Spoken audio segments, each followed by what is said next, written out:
بسم اللہ الرحمن الرحیم۔ السلام علیکم۔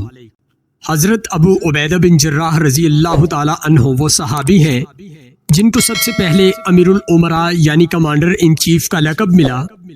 آپ صلی اللہ علیہ وآلہ وسلم نے فرمایا، ہر امت میں ایک امین ہوتا ہے اور میری امت کا امین حضرت ابو عبیدہ بن جراح رضی اللہ تعالی عنہ ہیں۔ پیارے دوستو، آج کی ویڈیو میں ہم آپ کو حضرت ابو عبیدہ بن جراح رضی اللہ تعالی عنہ کے بارے میں بتائیں گے۔ امید ہے کہ آپ تمام ناظرین خیر و عافیت سے ہوں گے۔ سمی وائس چینل میں آپ سبھی کو خوش آمدید اور ہماری طرف سے خلوص بھرا سلام۔ حضرت عبداللہ بن عمر رضی اللہ تعالی عنہ بیان کرتے ہیں کہ قریش میں 3 شخصیات ایسی ہیں جن کے چہرے تمام لوگوں سے بڑھ کر زیادہ حسین، جن کا اخلاق سب سے عمدہ اور جن میں حیا سب سے زیادہ پائی جاتی ہے۔ اگر وہ آپ سے گفتگو کریں تو قطعاً جھوٹ نہ بولیں، اگر آپ ان سے کوئی بات کریں تو آپ کو جھٹلائیں گے نہیں۔ میری نظر میں وہ 3 عظیم شخصیات حضرت صدیق اکبر رضی اللہ تعالی عنہ، حضرت عثمان بن عفان رضی اللہ تعالی عنہ اور حضرت ابو عبیدہ بن جراح رضی اللہ تعالی عنہ ہیں۔ حضرت ابو عبیدہ بن جراح رضی اللہ تعالی عنہ کا شمار ان صحابہ کرام رضی اللہ تعالی عنہم میں ہوتا ہے جنہوں نے اسلام قبول کرنے میں سبقت کی۔ آپ حضرت صدیق اکبر رضی اللہ تعالی عنہ کے اسلام قبول کرنے کے بعد دوسرے دن ہی مسلمان ہو گئے۔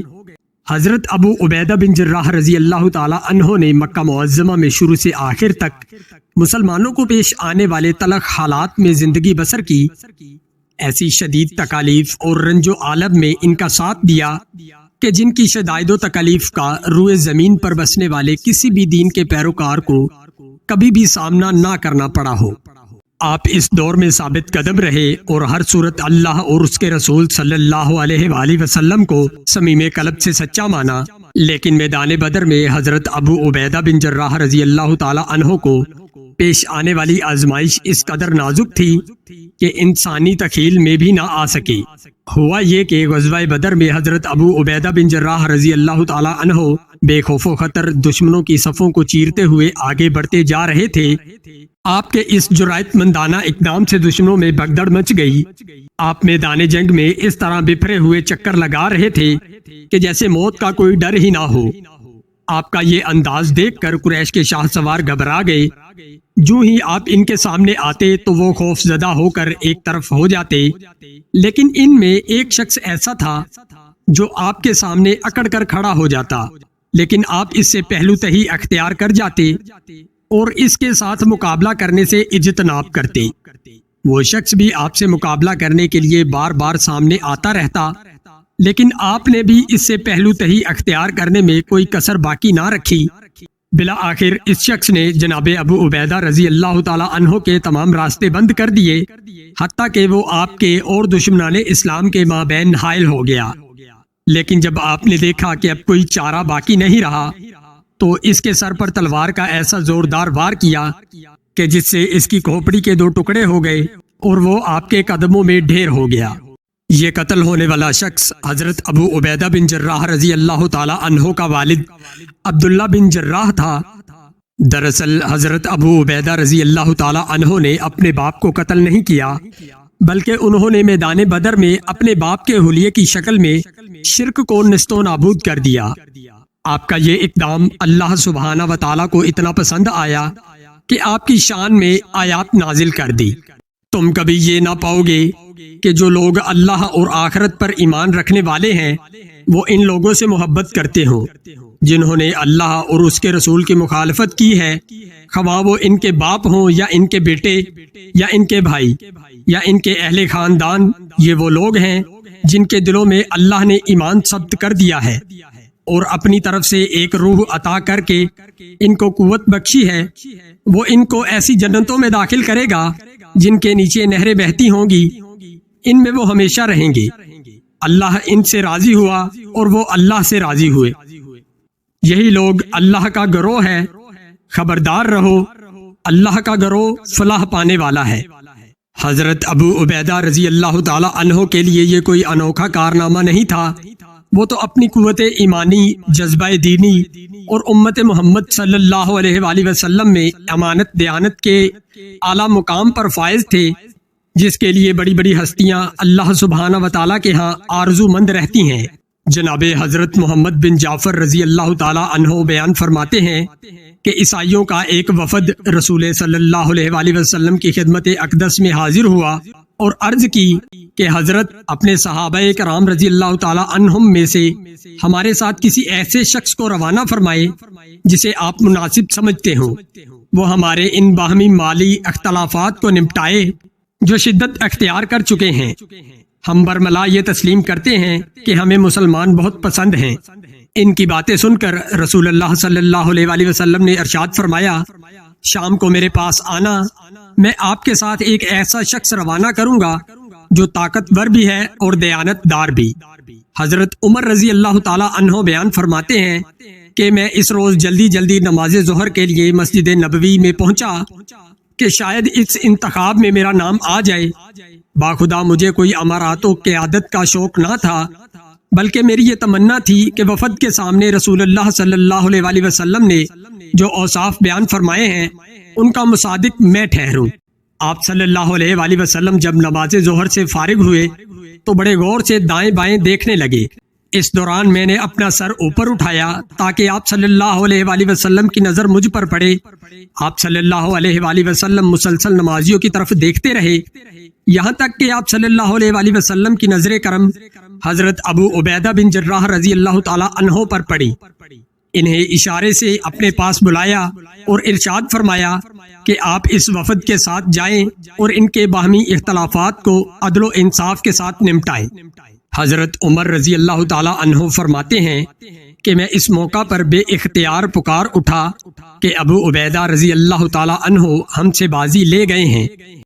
ایک روز رسول اکرم صلی اللہ علیہ وآلہ وسلم نے صحابہ کرام رضی اللہ تعالیٰ عنہم کی ایک جماعت کو قریش کے ایک قافلے کی سرگوبی کے لیے روانہ کیا اور حضرت ابو عبیدہ رضی اللہ تعالیٰ عنہ کو اس جماعت کا امیر مقرر کر دیا اور زاد راہ کے لیے کچھ کھجوروں کا ایک تھیلا عطا کیا۔ صورتحال یہ تھی کہ آپ کے پاس اس کے علاوہ مجاہدین کے زاد راہ کے لیے کوئی اور چیز بھی نہ تھی۔ اس سفر میں صحابہ کرام رضی اللہ تعالیٰ عنہم نے کمال صبر و تحمل کا مظاہرہ کیا اور امیر قافلہ حضرت ابو عبیدہ رضی اللہ تعالیٰ عنہ نے بھی قیادت و امانت کا حق ادا کر دیا۔ آپ روزانہ ایک مجاہد کو ایک کھجور دیتے، وہ اسے کھا پی لیتا اور یہ خوراک دن بھر کے لیے کافی ہوتی۔ غزوہ احد میں جب عارضی طور پر مسلمانوں کو شکست کا سامنا کرنا پڑا تو ایک مشرک بڑے غضبناک انداز میں چلا آ رہا تھا۔ مجھے بتاؤ کہ مسلمانوں کا نبی محمد صلی اللہ علیہ وآلہ وسلم کہاں ہے؟ اس نازک وقت میں حضرت ابو عبیدہ رضی اللہ تعالیٰ عنہ ان 10 جانثار صحابہ میں سے ایک تھے جنہوں نے رسول اللہ صلی اللہ علیہ وآلہ وسلم کے گرد گھیرا ڈال رکھا تھا اور اپنے سینوں پر دشمن کے تیر کھا کر حضرت محمد صلی اللہ علیہ وآلہ وسلم کی جانب سے دفاع کا فریضہ سر انجام دیا۔ جب جنگ کا زور ختم ہوا تو صورتحال یہ تھی کہ آپ صلی اللہ علیہ وآلہ وسلم کے دانت مبارک شہید ہو چکے تھے۔ آپ صلی اللہ علیہ وآلہ وسلم کی پیشانی مبارک زخمی ہو چکی تھی اور آپ صلی اللہ علیہ وآلہ وسلم کے رخسار مبارک میں خود کے 2 حلقے پیوست ہو چکے تھے۔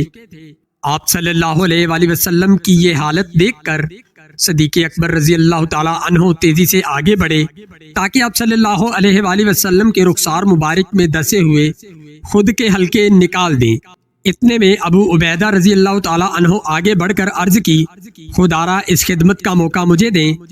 آپ کا شوق دیکھ کر حضرت صدیق اکبر رضی اللہ تعالیٰ عنہ ایک طرف ہو گئے۔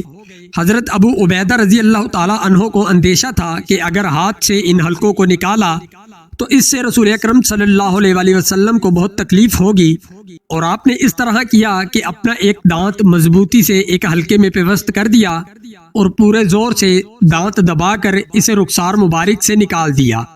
لیکن اس جستجو میں آپ صلی اللہ علیہ وآلہ وسلم کا وہ دانت ٹوٹ گیا۔ پھر دوسرے حلقے میں اپنا دوسرا دانت پیوست کر دیا اور اسی طرح دوسرا حلقہ بھی نکال دیا، اور اس کی کوشش میں آپ کا دوسرا دانت بھی ٹوٹ گیا۔ حضرت صدیق اکبر رضی اللہ تعالی عنہ فرماتے ہیں کہ اگلے دن دانت ٹوٹ جانے کے باوجود جناب ابو عبیدہ بن جراح رضی اللہ تعالی عنہ نہایت خوبصورت دکھائی دیتے تھے۔ حضرت ابو عبیدہ رضی اللہ تعالی عنہ تمام غزوات میں رسول اکرم صلی اللہ علیہ وآلہ وسلم کے ساتھ شریک رہے، یہاں تک کہ آپ صلی اللہ علیہ وآلہ وسلم اللہ کو پیارے ہو گئے۔ بیعت خلافت کے دن حضرت عمر بن خطاب رضی اللہ تعالی عنہ نے جناب ابو عبیدہ رضی اللہ تعالی عنہ سے کہا، اپنا ہاتھ آگے بڑھائیں تاکہ میں آپ کی بیعت کروں، کیونکہ میں نے رسول مقبول صلی اللہ علیہ وآلہ وسلم کو یہ فرماتے ہوئے سنا ہے، ہر امت کا ایک امین ہوتا ہے اور اس امت کا امین حضرت ابو عبیدہ رضی اللہ تعالی عنہ ہیں۔ لیکن حضرت ابو عبیدہ رضی اللہ تعالی عنہ نے فرمایا، میں اس عظیم ہستی سے بھلا کیسے سبقت لے جا سکتا ہوں جسے رسول اکرم صلی اللہ علیہ وآلہ وسلم نے اپنی زندگی میں ہمارا امام مقرر کر دیا ہو۔ اس کے بعد تمام صحابہ کرام رضی اللہ تعالی عنہ نے صدیق اکبر رضی اللہ تعالی عنہ کے ہاتھ پر بیعت کی۔ حضرت ابو عبیدہ رضی اللہ تعالی عنہ آپ کے دور خلافت میں معاون و خیر خواہ رہے۔ جب صدیق اکبر رضی اللہ تعالی عنہ نے اپنی وفات سے پہلے فاروق اعظم رضی اللہ تعالی عنہ کو خلیفہ نامزد فرما دیا تو حضرت ابو عبیدہ رضی اللہ تعالی عنہ فاروق اعظم رضی اللہ تعالی عنہ کے پورے دور خلافت میں آپ کے مددگار اور معاون رہے۔ صرف ایک حکم کے علاوہ کسی بھی معاملہ میں کبھی آپ کے حکم عدولی نہیں کی۔ حضرت ابو عبیدہ رضی اللہ تعالی عنہ ملک شام میں لشکر اسلام کی قیادت کا فریضہ سر انجام دے رہے تھے اور بڑی تیزی سے شہر در شہر فتح ہو رہے تھے۔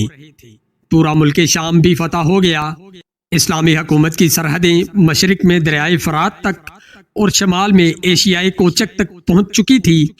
جب فتوحات کا یہ سلسلہ پورے نقطۂ عروج پر تھا، عین اس موقع پر شام میں تاوان کی ایسی خطرناک وبا پھیلی جس کی پہلے کوئی مثال نہیں ملتی۔ لوگ بڑی تیزی سے اس بیماری کا شکار ہو رہے تھے۔ حضرت عمر رضی اللہ تعالی عنہ کو جب اس نازک صورتحال کا علم ہوا تو فوراً ایک قاصد کو خط دے کر جناب ابو عبیدہ رضی اللہ تعالی عنہ کی طرف روانہ کیا۔ خط میں یہ لکھا تھا کہ مجھے آپ سے ایک بہت ضروری کام ہے، خط ملتے ہی فوراً میری طرف چل پڑیں۔ رات کو میرا خط ملے تو صبح کا انتظار نہ کرنا، اگر دن کو ملے تو پھر رات کا انتظار نہ کرنا۔ جب حضرت ابو عبیدہ رضی اللہ تعالی عنہ نے فاروق اعظم کا خط پڑھا تو فرمایا، مجھے معلوم ہے کہ امیر المؤمنین کو مجھ سے کیا ضروری کام ہے۔ دراصل وہ ایک ایسے شخص کو باقی رکھنا چاہتے ہیں جو اس دنیا میں ہمیشہ باقی رہنے والا نہیں۔ پھر امیر المؤمنین کو اس خط کا یہ جواب تحریر کیا، امیر المؤمنین، عرض ہے مجھے یہ علم ہے کہ آپ کو میرے ساتھ کیا کام ہے۔ میں اس وقت لشکر اسلام میں ہوں۔ آج مسلمان جس مصیبت میں مبتلا ہیں، میں اس نازک حالت میں انہیں تنہا نہیں چھوڑ سکتا، نہ ہی ان سے جدا ہونا چاہتا ہوں، یہاں تک کہ رب ذوالجلال میرے اور ان کے متعلق اپنا فیصلہ صادر فرما دے۔ مجھے آپ اس سلسلہ میں معذور سمجھتے ہوئے ان مجاہدین اسلام میں رہنے کی اجازت فرمائیں۔ جب یہ خط امیر المومنین حضرت عمر فاروق رضی اللہ تعالی عنہ کے پاس پہنچا، اسے پڑھ کر آپ کی آنکھوں سے بے اختیار آنسو جاری ہو گئے۔ آپ کے پاس بیٹھے ہوئے صحابہ کرام رضی اللہ تعالی عنہم نے آپ کو زارو کتار روتے ہوئے دیکھ کر دریافت کیا، کیا حضرت ابو عبیدہ رضی اللہ تعالی عنہ فوت ہو گئے ہیں؟ فرمایا، نہیں، موت اب ان کے بہت قریب پہنچ چکی ہے۔ اس سلسلہ میں حضرت فاروق اعظم رضی اللہ تعالی عنہ کا انداز غلط نہ تھا۔ تھوڑے ہی عرصہ بعد جناب ابو عبیدہ رضی اللہ تعالی عنہ تاوان کی خطرناک بیماری میں مبتلا ہوئے۔ جب موت کا وقت قریب آیا تو آپ نے لشکر اسلام کو یہ وصیت کی، میں تمہیں آج ایک وصیت کرتا ہوں، اگر آپ لوگوں نے اسے تسلیم کیا تو ہمیشہ خیریت سے رہو گے۔ نماز قائم کرنا، رمضان کے روزے رکھنا، صدقہ و خیرات کرتے رہنا، حج بیت اللہ کرتے رہنا، عمرہ ادا کرنا، آپس میں ایک دوسرے کو اچھی باتوں کی تلقین کرتے رہنا، اپنے حکمرانوں کے ساتھ خیر خواہی سے پیش آنا اور انہیں کبھی دھوکہ نہ دینا۔ دیکھنا کہیں دنیا تمہیں غافل نہ کر دے۔ میری یہ بات غور سے سنو، اگر کسی شخص کو 1000 سال کی بھی عمر مل جائے تو آخر کار اس کا انجام یہی ہوگا کہ جو آج میرا دیکھ رہے ہو۔ موت سے کوئی بچ نہیں سکتا۔ سب کو میری طرف سے سلام اور تم پر خدائے ذوالجلال و اکرام کی رحمت ہو۔ پھر حضرت معاذ بن جبل رضی اللہ تعالی عنہ کی طرف متوجہ ہو کر فرمایا، معاذ لوگوں کو نماز پڑھایا کریں، اچھا خدا حافظ، یہ کہا اور آپ کی پاکیزہ روح کفس انصری سے پرواز کر گئی۔ پھر اس موقع پر حضرت معاذ بن جبل رضی اللہ تعالی عنہ اٹھے اور ارشاد فرمایا، لوگو آج تم ایک ایسی شخصیت کے غم میں مبتلا ہو، خدا کی قسم میں نے ان سے بڑھ کر نیک دل، حسد و بغض سے پاک سینہ، آخرت سے بہت زیادہ محبت کرنے والا اور عوام الناس کے ساتھ خیر خواہی سے پیش آنے والا کسی اور کو نہ پایا۔ سب مل کر خلوص دل سے دعا کرو کہ اللہ تعالیٰ ان پر اپنی رحمت کی برکھا برسائے۔